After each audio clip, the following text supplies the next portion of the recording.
Okay, guys, it's our book reading again. And as a reminder, I'm reading from Gods of the Bible. And the last chapter we completed was regarding the Ruach, which was very, very fascinating. Um, Today we're going to start reading, it's called The Atom, Evolution and Creationism. And I always like to show the actual page for those who are following along or may have questions so you can refer to exactly where we are. So let's get started. The Atom, Evolution and Creationism. In recent decades, opinions have split between the creationist and the evolutionist factions. The fault lines of this dichotomy, I can't pronounce that word, guys, were not scientific but related of faith. On one side was the faith of the creationist, a teific but related to faith. On one side was the faith of the creationist, a religious belief that claimed to have its basis in the Bible. In on the other side, there was a faith-based faith based on a religious-like attitude towards science. Such an attitude prevents even scientists from being open to new hypotheses and findings.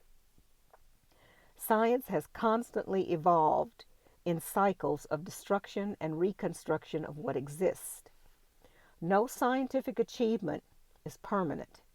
New knowledge can replace an correct old knowledge at any time. From the perspective of a scientific method, all results must be considered temporary achievements that pave the way to new and more advanced achievements in the future. When scientific results are indisputable, we abandon science and enter the realm of faith. Religious faith or scientific faith are not different. The so called creation of man, in reality, a fabrication, points to a hypothesis that differs from the creation hypothesis and evolution. The point is to be open minded about the ancient accounts that report an external intervention of extraterrestrial intelligence in developing the human species.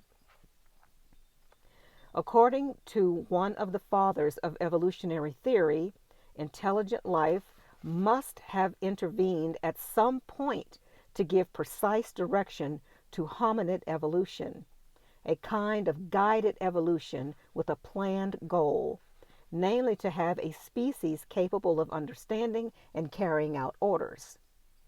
Ancient traditions and scientific observations coincide extraordinarily from this point of view.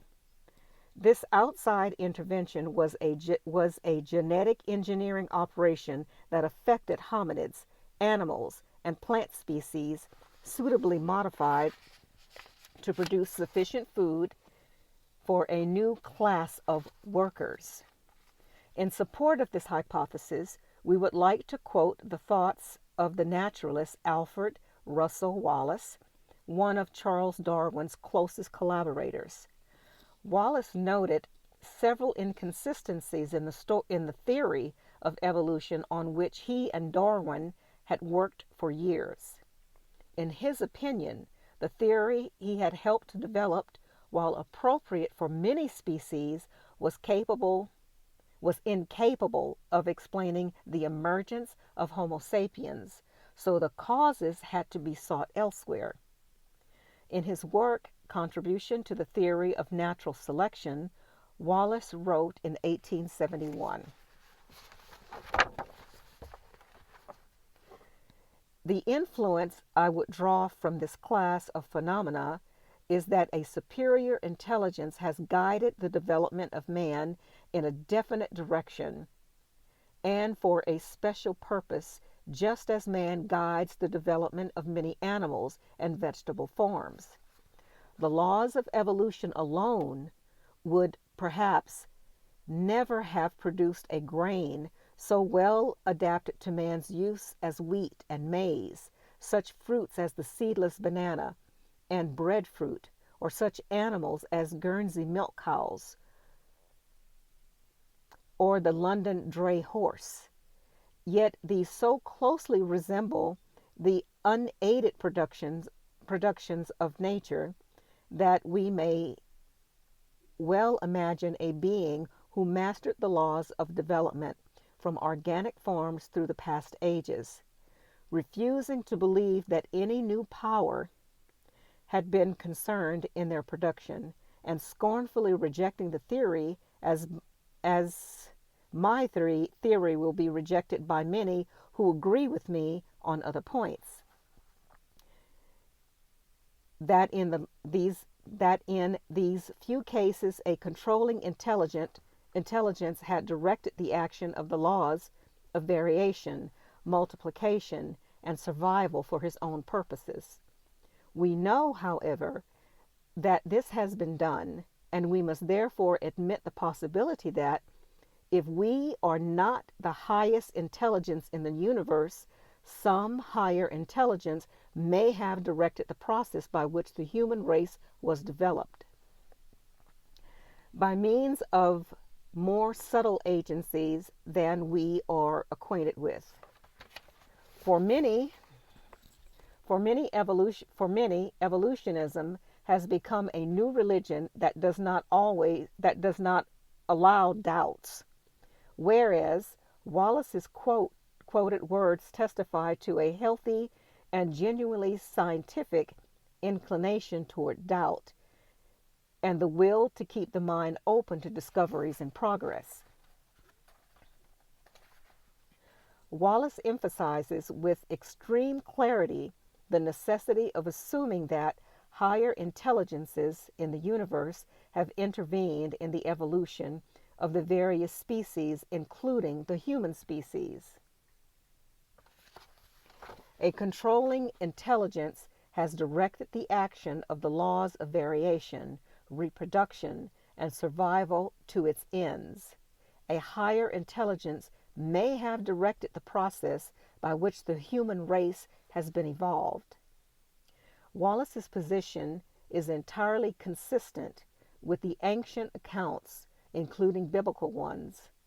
With this in mind, let us now look at the creation accounts, which are far from resembling the concept of creation out of nothing that theology speaks of.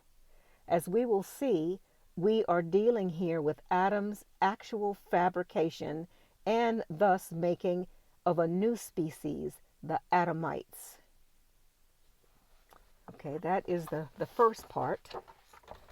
Let me see if this is a short chapter, and if so, then we'll just continue reading. If not, yeah, let's go ahead and read the next one. Let us make Adam. Let me show you this page too, so you can see.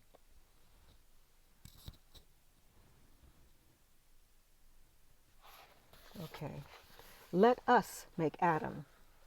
The Bible tells of the creation, fabrication of the atom at two different moments and presents us with the two ways in which God intervened.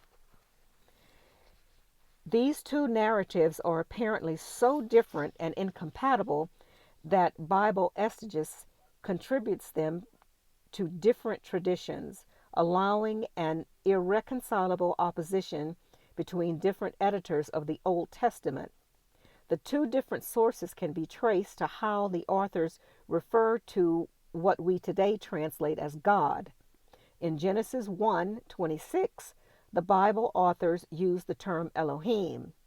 In Genesis 2:7, the actions being described are attributed to Yahweh. In the first case, it is reported that the Elohim decided to create the atom in their image and likeness. In the second case, it is said that Yahweh used clay and breathed life into him. For this reason, scholars speak of different sources and assume that the authors who belonged to the one or the other tradition worked with complete autonomy, reporting ancient stories characterized by different origins and, therefore, incompatible. On this basis, theologians and traditional commentators have tried to find correspondences at different levels in the two accounts of creation in the effort to smooth out the differences and make the narrative coherent from the point of view of the monotheistic perspective. To this end, they introduce concepts beyond the concreteness of the stories, even going so far as to arbitrarily overlook, ignore, and dismiss essential details and facts in the name of spiritualistic vision that we believe did not come from the biblical authors. We reject edifying narratives that supposedly reveal higher realities that cannot be easily expressed otherwise. Once again, we pretend the Bible faithfully reports what it intended to portray. A close analysis of the two sections shows us that the attitude which with many commentators accept and explain the inconsistencies in the narrative is by no means justified. The two passages tell the same story, the same action of the Elohim as a group of individuals, including the one known by the name Yahweh.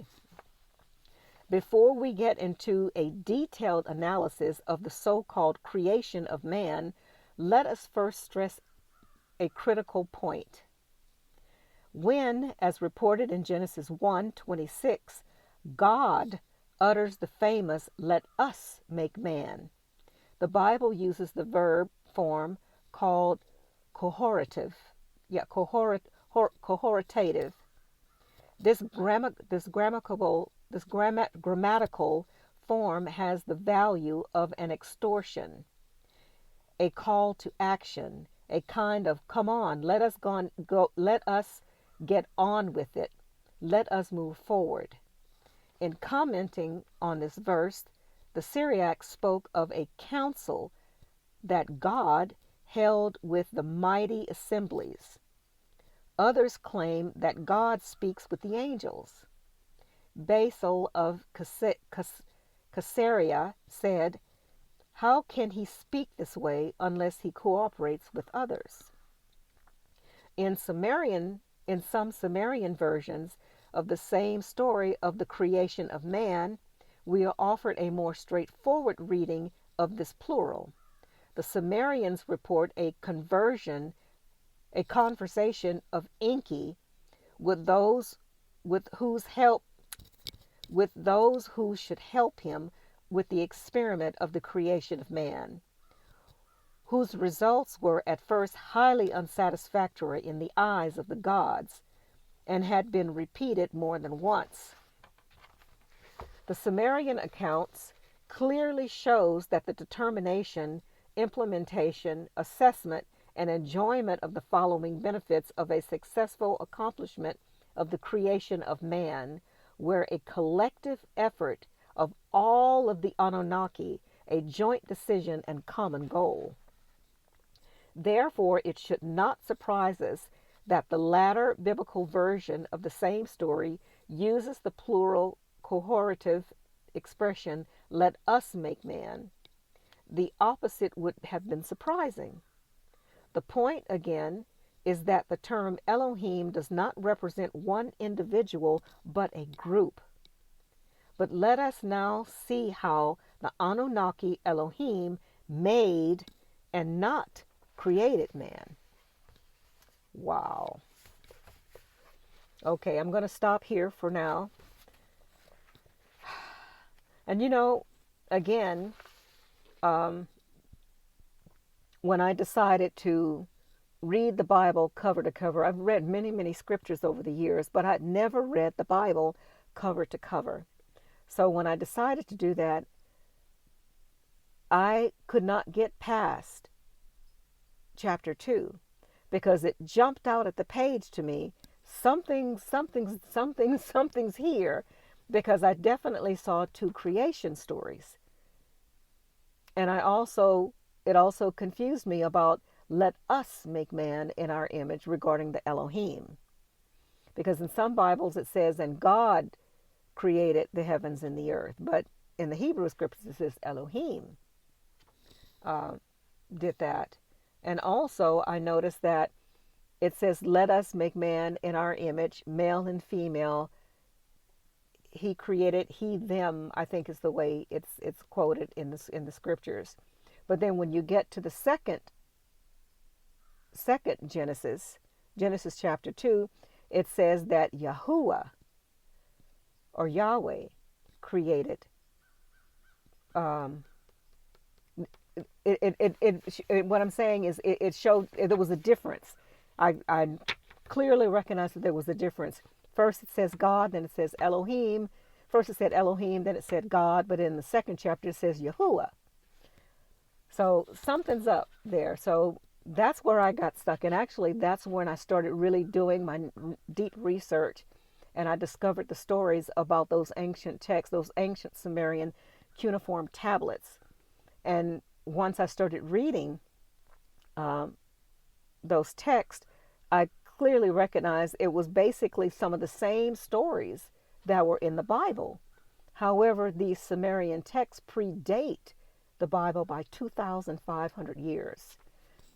So anyway, that's actually what started my journey. Okay, so the next chapter, the next not chapter, but the next subtitle or whatever you want to call this, we're going to start on page 77, and it's the Tizilmi or Zelmin, Zel, Zelim of the Elohim. I'm not sure how to pronounce that, but I'm going to show you the page of where we're going to start next time. So can you guys see that? I'll kind of bring it up a little bit. Yeah, this book is fascinating. It's kind of filling in pieces for me. So I'll see you guys next time. Remember to get out there and ground. The energy is very, very strong coming from the inner earth. The Schumann resonance has been off the chain, and we're being bombarded with these electromagnetic rays coming from this giant, massive coronal hole in front of the sun. So if you've been feeling kind of weird and wonky, you're probably sensitive to the energies that's coming in. So again, no time to fear. We are awakening in at a massive state now. So remember, no fear, and always stay in that high love vibration. As always, keep your vibrations high, and I'll talk to you guys later.